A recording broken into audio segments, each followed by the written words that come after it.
gran saludo para todos. Y que tengan un buen día o noche. Les habla, el Dr. Adelis Rodríguez. A continuación.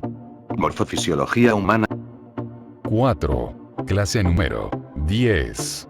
Tengan en cuenta que en la parte inferior de este video, al darle clic en más información, se desplegará un panel donde estará todo el material complementario, clases escritas, laminario y más. También, al ingresar a mi canal, podrán entrar en lista de reproducción donde podrán encontrar todos los videos, agrupados por materia y año.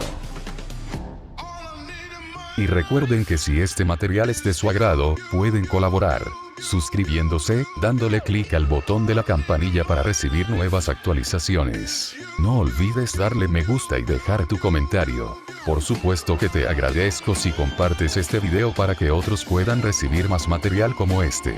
Y por último, si sale de tu corazón también dejaré el link para donaciones. Muchas gracias de antemano.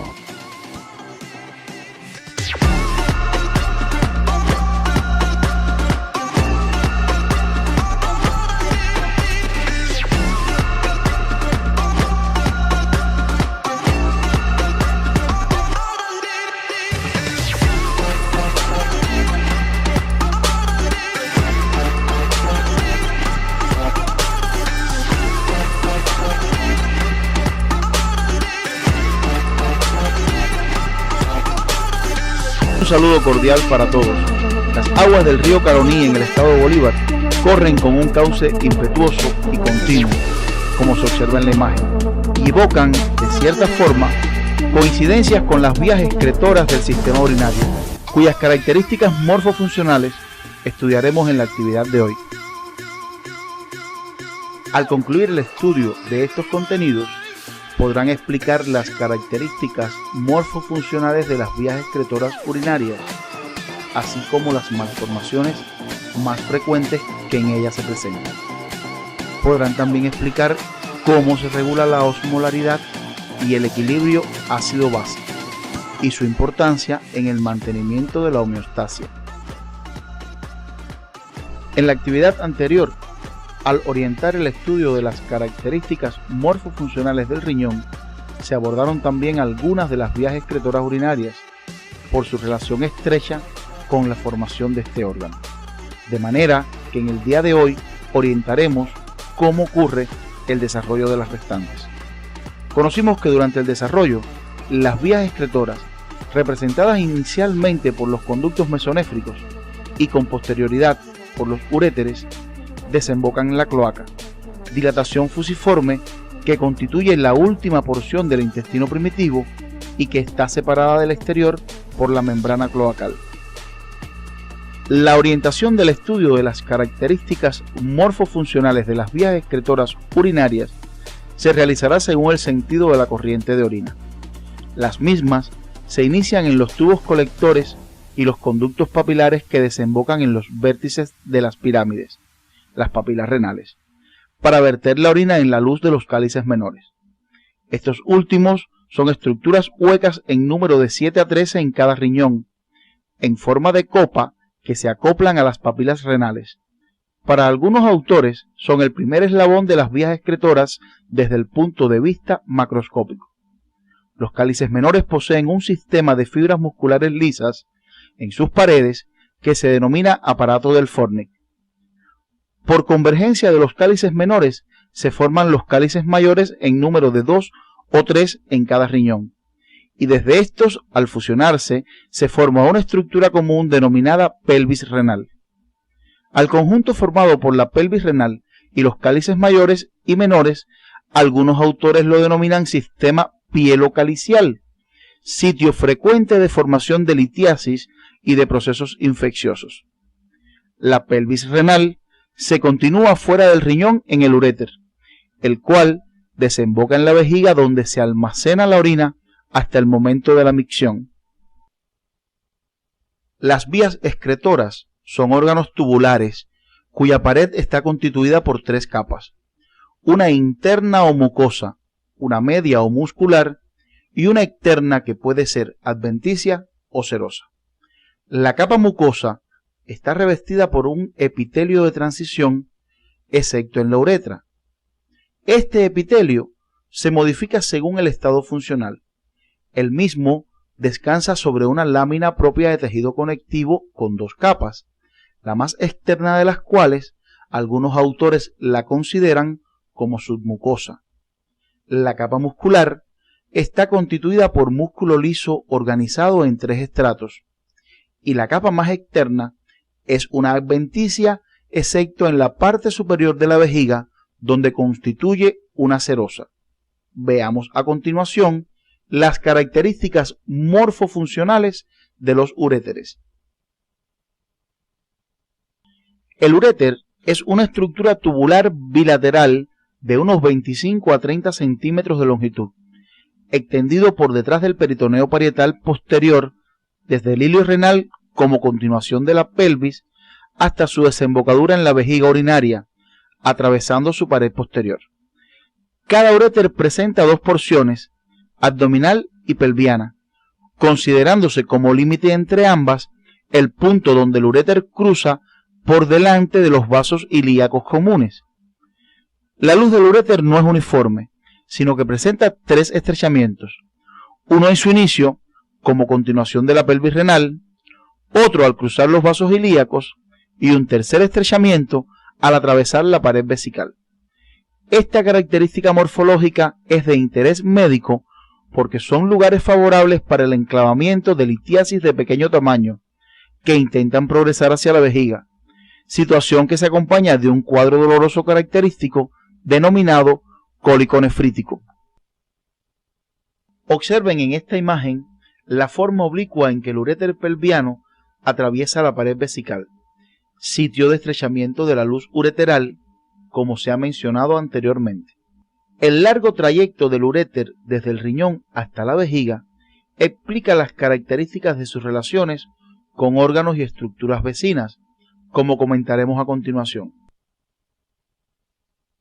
Las relaciones topográficas posteriores de los uréteres en su porción abdominal son similares en ambos lados, y las anteriores son diferentes, dada la asimetría de la mayoría de los órganos abdominales, como se observa en la imagen.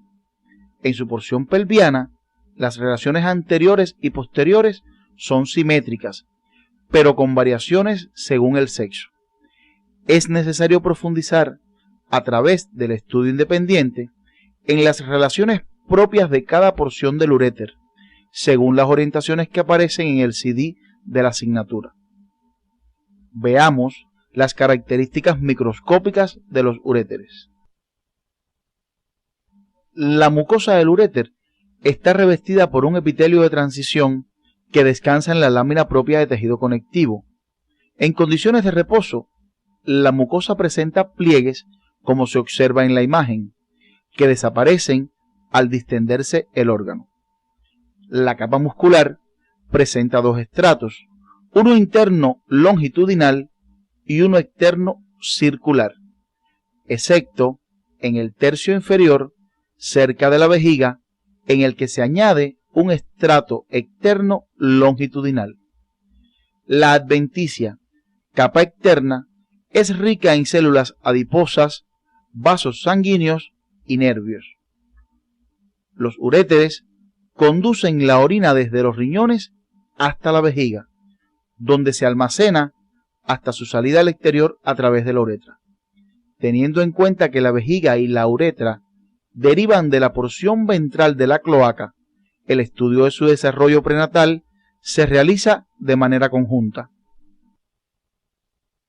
El mesénquima, que se encuentra entre la alantoides y el intestino posterior, prolifera intensamente en sentido caudal entre la cuarta y la séptima semana, para formar el tabique urorectal que separa la cloaca en dos porciones. Una vez formado el tabique urorectal, la cloaca queda completamente separada en dos porciones. Una anterior, el seno urogenital primitivo, y otra posterior, el conducto anorrectal.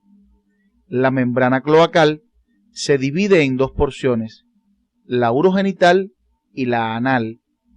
La adecuada formación de este tabique conduce a una definitiva separación entre los sistemas urogenital y digestivo.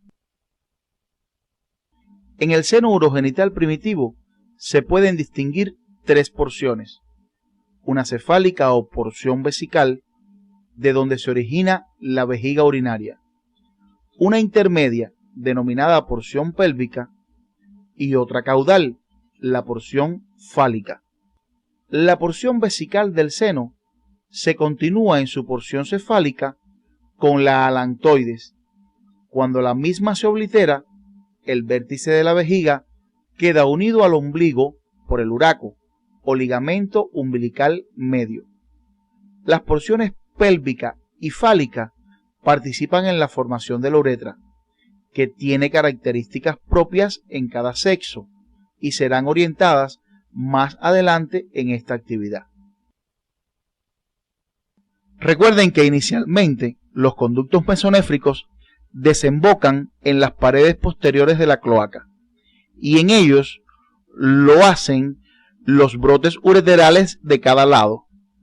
Con el crecimiento de la vejiga, los conductos mesonéfricos se incorporan a la pared posterior de esta, lo que trae como consecuencia que los uréteres también desemboquen directamente en la vejiga y que finalmente queden en una posición cefálica con respecto a la desembocadura de los conductos mesonéfricos, lo cual origina una zona de tejido conjuntivo de forma triangular denominada trígono vesical.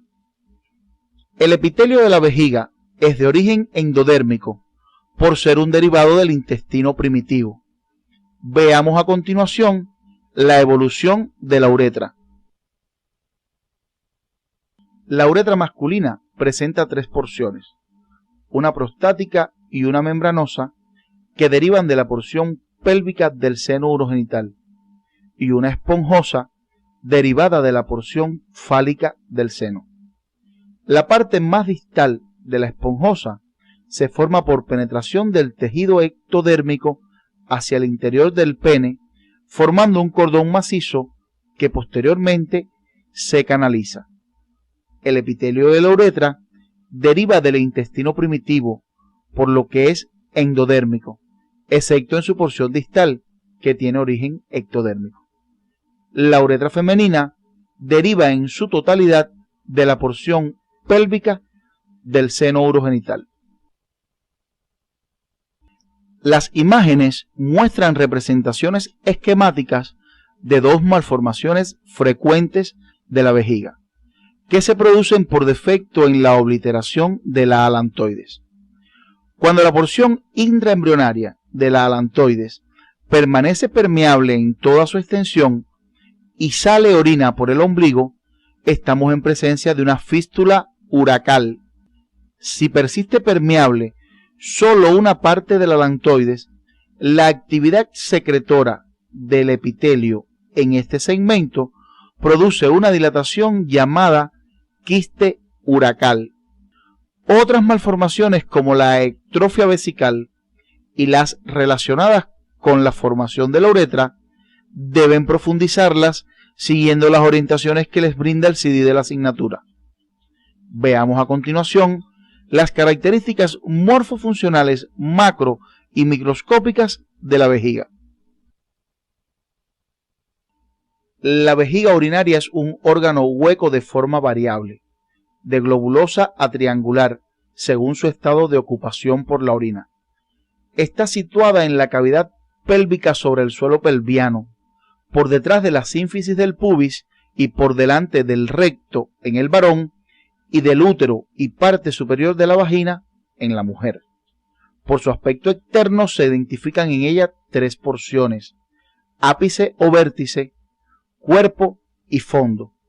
Esta última, también llamada base o cara póstero-inferior. El vértice se continúa hacia arriba en un cordón fibroso, el uraco, que se adhiere a la pared abdominal anterior. El cuerpo de la vejiga, en el cual se describe una cara superior cubierta por el peritoneo parietal inferior, a través del cual se relaciona con las asas intestinales, y dos caras inferolaterales, izquierda y derecha. La parte más declive del fondo vesical se denomina cuello y se continúa en la luz de la uretra. Deberán profundizar a través del estudio independiente en la situación y configuración externa de la vejiga urinaria, según las orientaciones que aparecen en el CD de la asignatura. Las relaciones de la vejiga urinaria presentan variaciones en dependencia del estado de represión del órgano y con el sexo. Sus relaciones anteriores son con el espacio prevesical y la sínfisis del pubis. Por arriba se relaciona con el peritoneo parietal inferior y las asas intestinales, con mayor o menor interposición del útero en el sexo femenino. Por debajo se relaciona directamente con los músculos y fascias del suelo pelviano en la mujer y con la base de la próstata en el hombre. Por detrás, en el sexo masculino, se relaciona con las vesículas seminales, las ampollas de los conductos deferentes, el fondo de saco recto vesical y con la superficie anterior del recto. En la mujer se relaciona por detrás con el cuello uterino y la parte superior de la vagina. Es importante profundizar en estos contenidos a través del estudio independiente, por su significación para distintas áreas de la práctica médica, como la cirugía, urología, ginecología y obstetricia, entre otras. La cavidad vesical está revestida por una mucosa, con mayor o menor cantidad de pliegues según el volumen de orina que contiene, excepto en el trígono vesical, donde no existen pliegues. Los ángulos del trígono vesical están representados por los orificios de desembocadura de ambos uréteres y el orificio de salida de la uretra. Entre ambos orificios ureterales se extiende el pliegue interuretérico, relieve constante que delimita por delante una depresión, el trasfondo de la vejiga, que se modifica por crecimiento de la próstata a partir de la quinta década de la vida. La cavidad vesical puede explorarse en el vivo por instrumentación directa a través de la uretra. La vejiga presenta en su pared 3 capas, una interna o mucosa, una media o muscular y una externa que puede ser adventicia o serosa. La mucosa está revestida por un epitelio de transición. Es importante que recuerden que este representa un estado intermedio entre el epitelio plano y el prismático, debido a que sus células modifican su forma dependiendo del estado funcional del órgano. El epitelio descansa en una lámina propia de tejido conectivo fibroso, con abundantes vasos sanguíneos. La muscular está formada por 3 estratos de fibras musculares lisas, uno interno longitudinal, uno medio circular y otro externo longitudinal. La capa más externa es una adventicia, excepto en la cara superior de la vejiga, donde es una serosa. Esta imagen de la mucosa vesical a mayor aumento permite apreciar el número de capas del epitelio, así como la forma de las células más superficiales, características que varían de acuerdo al estado funcional del órgano, como podrán observar a continuación. En la parte superior se observan las características del epitelio de revestimiento de la vejiga cuando está vacía. Fíjense en la altura de las células y los pliegues de la mucosa. En la parte inferior se representa la mucosa cuando el órgano está en estado de represión con sus paredes distendidas. En este caso, los pliegues desaparecen y las células del epitelio disminuyen en altura, así como el número de capas. Como segmento más distal de las vías excretoras urinarias, la uretra presenta características morfofuncionales diferentes según el sexo. La femenina tiene una longitud promedio de 4 centímetros, con una ligera concavidad anterior. Se extiende desde el orificio uretral interno en el cuello vesical hasta el orificio uretral externo en el vestíbulo vaginal y está tapizada por un epitelio estratificado plano no queratinizado con áreas de epitelio estratificado cilíndrico. Sus paredes son distensibles y el sondeo vesical es relativamente fácil. La uretra masculina, con una longitud promedio de unos 18 centímetros, se extiende desde el orificio uretral interno en el cuello vesical hasta el orificio uretral externo situado en el vértice del glande. Se divide para su estudio en tres porciones: prostática, membranosa y esponjosa o peneana. La porción prostática mide unos 3 centímetros y atraviesa la próstata desde su base hasta el vértice. Su luz es relativamente amplia.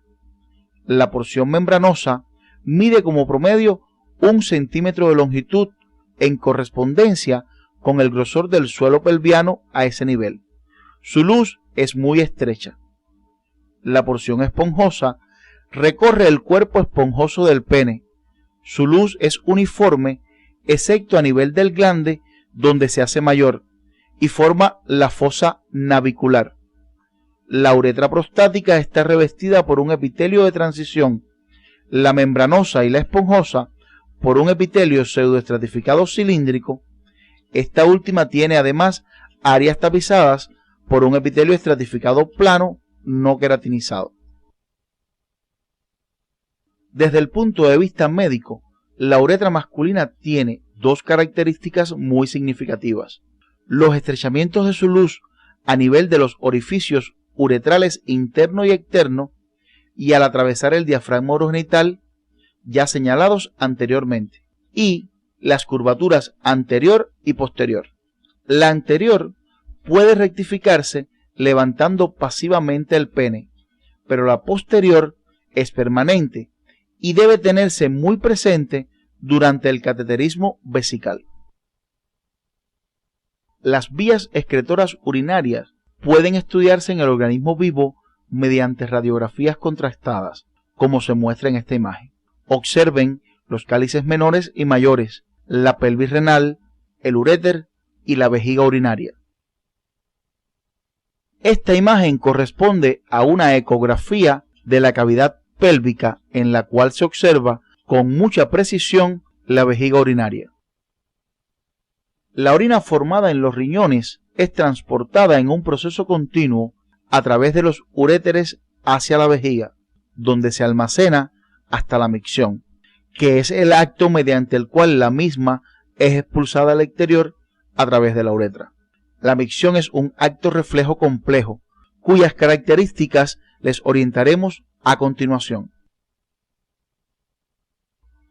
En la medida en que se acumula la orina en la vejiga, sus paredes se distienden y aumenta la presión en su interior. El registro gráfico de este proceso recibe el nombre de cistometrograma. La gráfica representa en el eje de las X el volumen de orina contenido en la vejiga y en el eje de las Y la presión intravesical. Su curva indica cómo varía la presión intravesical en la medida en que aumenta el volumen de orina almacenado. Observen que a medida que aumenta la orina almacenada, aumenta la presión intravesical, al inicio lentamente, luego la curva hace una meseta con aumento casi imperceptible de la presión a medida que aumenta el volumen de orina y finalmente, a partir de cierta cantidad de orina, aumenta la presión mucho más rápido. Con líneas de puntos se representan las ondas de micción, que traducen la contracción del músculo detrusor en respuesta a la estimulación de los receptores de distensión de sus paredes y aumentan en intensidad y frecuencia en la medida en que se acumula orina en la vejiga. Estas contracciones son las que desencadenan la micción, cuyo arco reflejo orientaremos a continuación. La micción es un acto reflejo vegetativo complejo que tiene sus centros rectores en los segmentos lumbares y sacros de la médula espinal y se desencadena a partir de la estimulación de receptores de distensión localizados en sus paredes. Al llenarse la vejiga se estimulan los receptores localizados en ella. Estos envían su información a la médula espinal, específicamente a los segmentos sacros, segundo y tercero, a través de los nervios pelvianos y en menor medida al segundo segmento lumbar a través de los nervios hipogástricos. La información aferente es procesada en estos segmentos medulares y se envían señales eferentes a través de fibras motoras esqueléticas al esfínter externo para producir su relajación y al músculo detrusor a través de los componentes parasimpáticos de los nervios pelvianos para provocar su contracción. La combinación de estas dos respuestas da lugar al vaciamiento de la vejiga. Debemos destacar que las señales aferentes procedentes de los receptores de distensión de las paredes vesicales llegan también a la corteza cerebral, la cual facilita o inhibe la respuesta del reflejo, con lo que proporciona el control voluntario de la micción. El riñón elimina los productos de desecho, regulando la osmolaridad y concentración de sales en el medio interno, función que orientaremos a continuación. El control de la osmolaridad o concentración de los líquidos corporales es vital para el mantenimiento de la homeostasis, y para ello el organismo cuenta con eficaces mecanismos de regulación en los que el riñón juega el papel protagónico, auxiliándose de las hormonas antidiurética y aldosterona. El sodio es el electrolito más abundante del líquido extracelular y por tanto determina la osmolaridad del mismo. Dicho de otra forma, al controlar la concentración de sodio, se regula la osmolaridad del líquido extracelular. La osmolaridad del medio interno se regula por las acciones coordinadas del riñón, la ADH y el mecanismo de la sed, que en conjunto constituyen el llamado sistema osmoreceptor sodio-ADH-sed. A continuación orientaremos el estudio de la hormona antidiurética. La hormona antidiurética es producida por las neuronas de los núcleos supraópticos y paraventriculares del hipotálamo y viaja por los axones de dichas neuronas hasta la neurohipófisis, donde se almacena para luego ser vertida a la sangre y llegar al riñón, que es su principal órgano diana. Al llegar al riñón, la ADH actúa sobre los túbulos distales y colectores, aumentando el diámetro de los poros y su permeabilidad al agua, la que al ser reabsorbida disminuye la diuresis. De esta forma, la ADH controla el volumen de los líquidos corporales y al hacerlo controla también la concentración de sodio en dichos líquidos. Además de los efectos antes descritos, la hormona tiene un efecto vasoconstrictor. La secreción de esta hormona se regula por la acción de diferentes estímulos que resumiremos a continuación. Aumentan la secreción de ADH, el aumento de la osmolaridad del líquido extracelular, la disminución del volumen de sangre, la disminución de la presión sanguínea, las náuseas, la hipoxia y fármacos como la morfina, la nicotina y la ciclofosfamida. Por su parte, disminuyen la secreción de la hormona, la disminución de la osmolaridad del líquido extracelular, el aumento del volumen de sangre, el aumento de la presión sanguínea y fármacos como el alcohol, la clonidina y el haloperidol. Una vez orientado el estudio de la hormona antidiurética, estamos en condiciones de abordar el sistema osmoreceptor sodio-ADH-sed. Los osmoreceptores son neuronas especializadas en captar los cambios de osmolaridad del líquido extracelular y se localizan en la región anterior del hipotálamo. Si aumenta la osmolaridad del líquido extracelular, se estimulan los osmorreceptores, los que envían señales por un lado a los núcleos supraópticos y paraventriculares y por otro al centro de la sed. Los núcleos supraópticos mandan información a la neurohipófisis para que secrete la ADH que va a los riñones, donde disminuye la diuresis reteniendo agua. El centro de la sed hace llegar información a la corteza cerebral, donde hace consciente la sensación de sed e induce la ingestión de agua. La combinación de ambos efectos termina disminuyendo la osmolaridad a la vez que disminuye la concentración de sodio del líquido extracelular.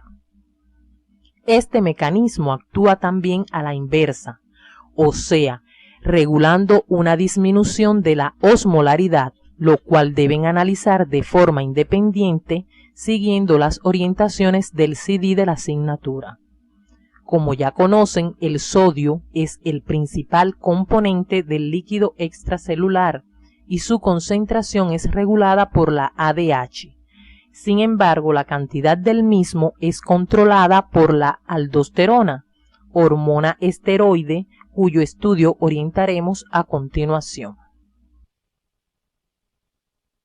La aldosterona es el principal mineralocorticoide producido por la zona glomerular de la corteza suprarrenal y tiene como órgano o tejido diana fundamental los túbulos renales distales y colectores, que realizan la reabsorción de sodio para retenerlo en el organismo y la secreción de potasio hacia la luz tubular para eliminarlo con la orina.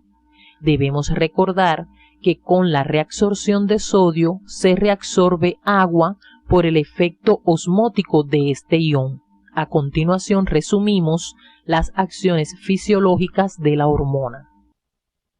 La aldosterona reabsorbe sodio y secreta potasio en los túbulos renales distales y colectores, con lo que aumenta la cantidad de sodio y disminuye la concentración de potasio en el líquido extracelular.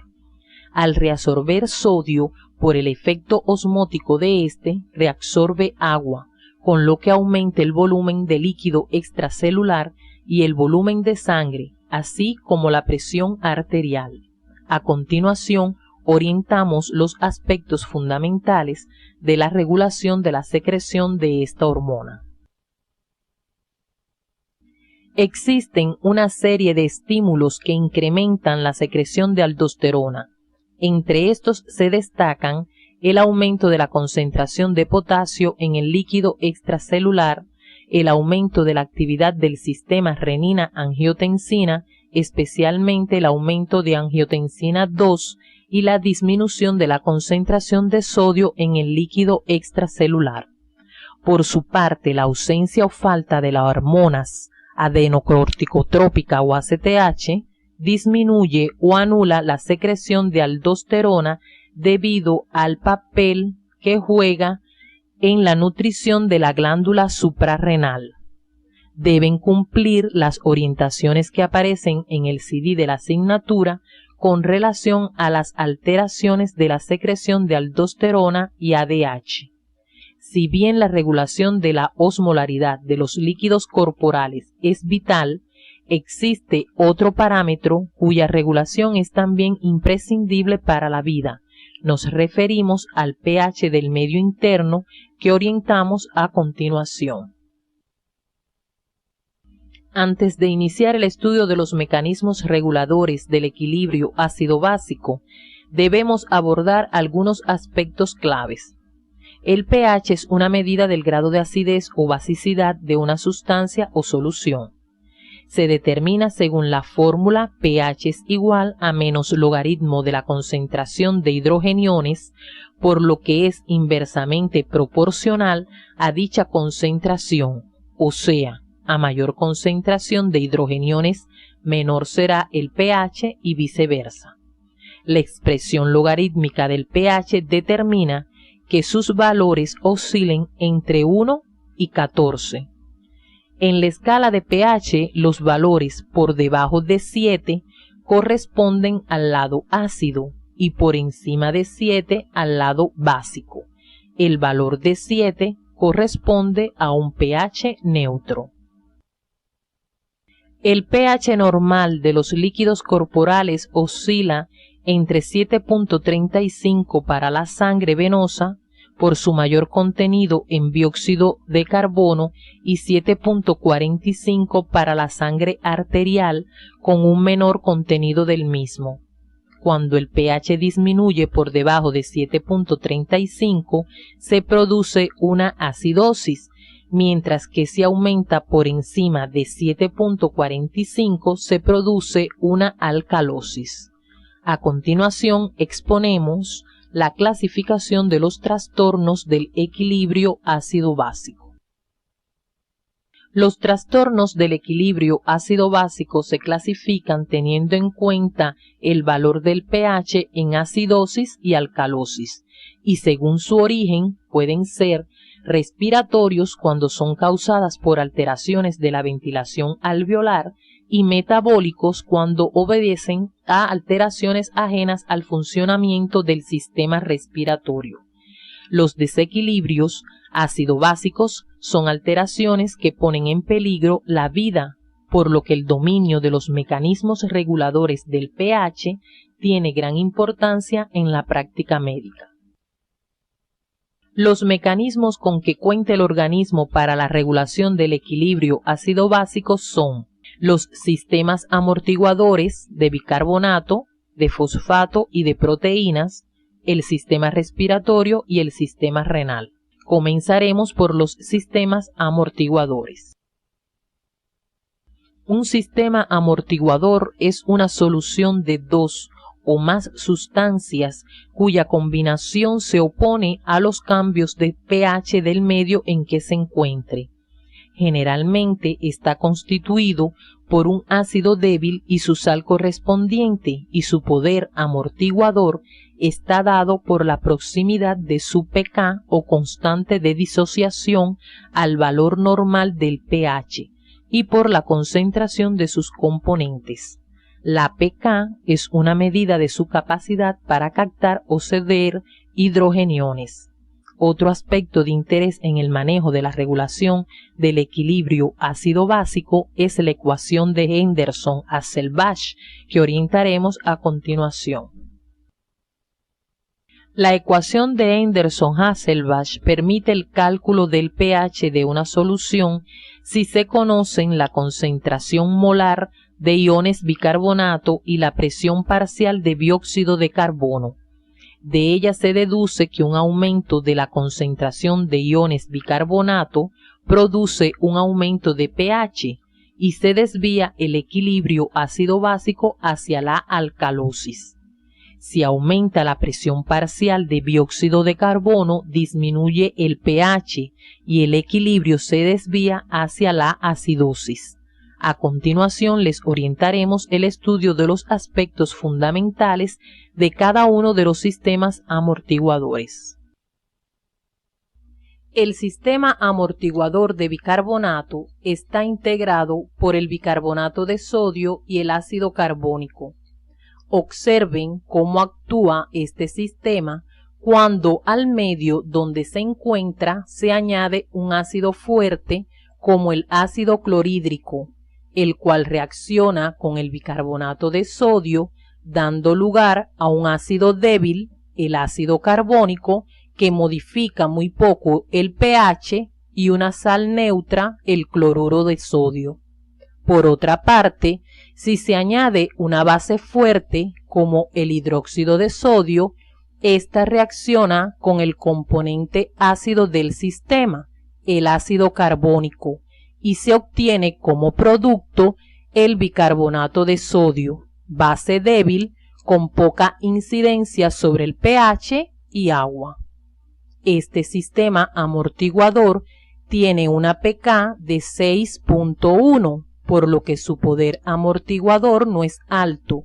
Sin embargo, La abundancia de sus componentes en el líquido extracelular hace que sea el sistema amortiguador más importante en dicho medio. El sistema amortiguador de fosfatos está compuesto por una base débil, el fosfato dibásico de sodio, y un ácido también débil, el fosfato monobásico de sodio. Si se añade un ácido fuerte al medio donde se encuentre este sistema, reacciona con el componente básico del mismo, el fosfato dibásico de sodio, dando lugar al fosfato monobásico de sodio más cloruro de sodio.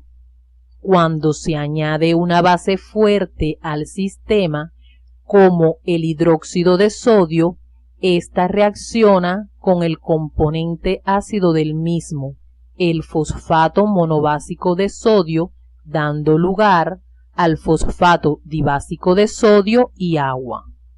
Este sistema tiene una pK de 6.8, mucho más cercana a los valores normales del pH de los líquidos corporales, por lo que tiene mayor poder amortiguador que el sistema de bicarbonato. Sin embargo, la poca cantidad en que se encuentra en el líquido extracelular determina su poca importancia en este medio. Este sistema adquiere importancia funcional en los líquidos tubulares del riñón, donde las cantidades de fosfato son mayores que en el líquido extracelular. El poder amortiguador de las proteínas está dado por su carácter anfótero, que consiste en su capacidad de ceder o captar hidrogeniones de acuerdo a las características del medio en que se encuentren. Las proteínas poseen grupos que en un medio alcalino ceden hidrogeniones, mientras que cuando se encuentran en un medio ácido captan hidrogeniones. Su pK tiene un valor cercano a 7.4, por lo que tiene un gran poder amortiguador y es el más importante en el líquido intracelular. Existen varios sistemas amortiguadores de proteínas y dentro de ellos se destaca el sistema amortiguador de la hemoglobina, tanto por su abundancia en la sangre como por el hecho de circular a través de todos los tejidos del organismo. Hemos orientado el estudio de los sistemas amortiguadores por separado, respondiendo a una necesidad didáctica, pero los componentes de estos, al encontrarse presentes en los líquidos corporales, actúan al unísono y de forma integrada, hecho en el que abundaremos a continuación. La acción simultánea e integrada de los sistemas amortiguadores está determinada porque sus componentes se encuentran todos a la vez en los líquidos corporales y tienen un denominador común que son los hidrogeniones. Cuando se produce un cambio del pH de los líquidos corporales, este es regulado por la acción conjunta de todos los sistemas amortiguadores. Observen cómo los sistemas de bicarbonato, de fosfato y de proteínas actúan al unísono. Este hecho se conoce con el nombre de principio isohídrico. Una vez orientado el estudio de los sistemas amortiguadores, abordaremos el papel regulador del sistema respiratorio. El sistema respiratorio regula el pH por su capacidad para eliminar o retener el dióxido de carbono al aumentar o disminuir la ventilación alveolar respectivamente. Recordemos la reacción que aparece en la imagen. Si aumenta el dióxido de carbono, se desplaza el equilibrio de la misma hacia la derecha y aumentan los hidrogeniones. De forma similar, si aumentan los hidrogeniones, se desplaza el equilibrio de la reacción hacia la izquierda, aumentando el dióxido de carbono. De lo anteriormente expuesto, podemos concluir que las cantidades de hidrogeniones y dióxido de carbono son directamente proporcionales. También es oportuno recordar que las alteraciones respiratorias que afectan la ventilación pulmonar constituyen causa de desequilibrios del pH y estos no pueden ser regulados por el propio sistema respiratorio. Veamos a continuación cómo actúa el sistema en la regulación de una acidosis y una alcalosis metabólicas. En la acidosis metabólica, la causa primaria es una disminución del bicarbonato, por lo que el equilibrio de la reacción se desplaza hacia la derecha, aumentando los hidrogeniones y por tanto el dióxido de carbono disminuye, siendo entonces los hidrogeniones los que estimulan el centro respiratorio y éste incrementa la profundidad de la ventilación y la frecuencia respiratoria, aumentando la eliminación de dióxido de carbono, lo que equivale a disminuir la cantidad de hidrogeniones. De esta forma, el sistema aumenta el pH tratando de llevarlo a su valor normal. Como se habrán dado cuenta, una acidosis metabólica se compensa con una alcalosis respiratoria. ¿Cómo actúa el sistema respiratorio en la regulación de una alcalosis metabólica? En una alcalosis metabólica, la causa primaria es un aumento en la concentración de bicarbonato, por lo que la reacción se desplaza hacia la izquierda, disminuyendo la concentración de hidrogeniones y aumentando la concentración de dióxido de carbono. Pero este aumento del dióxido de carbono es en una proporción menor que la disminución de los hidrogeniones. Esta última produce una depresión del centro respiratorio, el cual disminuye la profundidad y frecuencia de la ventilación, con lo que aumentan el dióxido de carbono y los hidrogeniones. A continuación, les orientaremos el estudio del papel regulador del pH del sistema renal. El riñón proporciona el mecanismo regulador del pH más eficaz por su alta ganancia, ya que elimina del organismo los excesos tanto de hidrogeniones como de bicarbonato, genera nuevo bicarbonato y su acción no tiene límite de tiempo.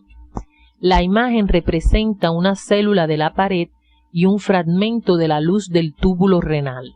En condiciones de pH normal, el riñón elimina el exceso de hidrogeniones en un proceso que se inicia con la entrada a la célula del dióxido de carbono, el cual se une al agua del citoplasma de la célula de la pared tubular, dando lugar al ácido carbónico que, como conocemos, se disocia en bicarbonato e hidrógeno. Esta reacción es catalizada por la anhidrasa carbónica. En el líquido tubular circula el bicarbonato de sodio que se disocia en iones sodio y bicarbonato. El bicarbonato formado en el líquido intracelular pasa al intersticio para ser incorporado al capilar peritubular, mientras que el hidrógeno es secretado activamente por un mecanismo de cotransporte, que a la vez reabsorbe el ion sodio desde el líquido tubular. Este ion sodio se intercambia activamente con un ion potasio procedente del intersticio en un mecanismo de cotransporte. El hidrógeno secretado al líquido tubular es neutralizado uniéndose al bicarbonato para formar ácido carbónico en un proceso denominado de titulación, que en condiciones de normalidad es una titulación completa al ser suficiente la cantidad de bicarbonato de sodio que circula en los líquidos tubulares para neutralizar los hidrogeniones secretados. El ácido carbónico se disocia en dióxido de carbono y agua. El dióxido de carbono es reabsorbido al interior de la célula de la pared tubular y el agua se elimina con la orina. En el caso de una acidosis se exacerban estos procesos y al no existir bicarbonato suficiente en los líquidos tubulares para titular los hidrogeniones, estos se eliminan con la orina. En el caso de una alcalosis, al no secretarse hidrogeniones suficientes para titular el bicarbonato tubular, este se elimina con la orina. En el caso de las acidosis, el exceso de hidrogeniones no puede eliminarse sin unirse a otras sustancias y se eliminan unidos a los amortiguadores tubulares. A continuación, un ejemplo de la acción de estos. En el líquido tubular circula el sistema amortiguador de fosfatos, por lo que en él se encuentra el fosfato dibásico de sodio, el que se disocia. El exceso de hidrógeno secretado al líquido tubular es neutralizado uniéndose al sistema amortiguador de fosfato, formando el fosfato monobásico de sodio que se elimina con la orina. A partir del presente ejemplo y utilizando la bibliografía orientada en el CIDIT de la asignatura, estudien la acción de los demás sistemas amortiguadores que actúan en los túbulos renales para neutralizar los hidrogeniones secretados. A continuación, un cuadro que resume aspectos de interés de los trastornos del equilibrio ácido-básico. En el cuadro se presenta un resumen de las características de los trastornos del equilibrio ácido-básico. Observen que el acontecimiento primario se indica con las flechas representadas en rojo, a partir de los cuales deben analizar el comportamiento de los restantes parámetros. Pueden apreciar además que los trastornos ácido-básicos respiratorios se inician con un aumento o una disminución de la presión parcial de dióxido de carbono, mientras que los metabólicos comienzan con un aumento o una disminución del bicarbonato o reserva alcalina. Por la importancia de este contenido, deben profundizar en las causas que originan estos trastornos, así como los mecanismos de compensación de los mismos. Una vez estudiadas las vías de excreción de la orina y los mecanismos reguladores de la osmolaridad y el pH del medio interno, arribamos a las siguientes conclusiones.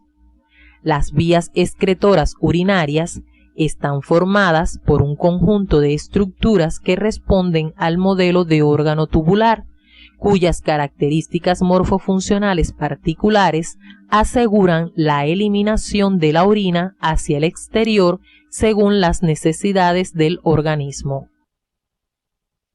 El mantenimiento de la osmolaridad y el pH del medio interno dentro de sus valores normales es imprescindible para el mantenimiento de la homeostasis y por lo tanto de la vida, por lo que la acción de sus mecanismos reguladores y el dominio de estos por el médico constituyen una necesidad vital.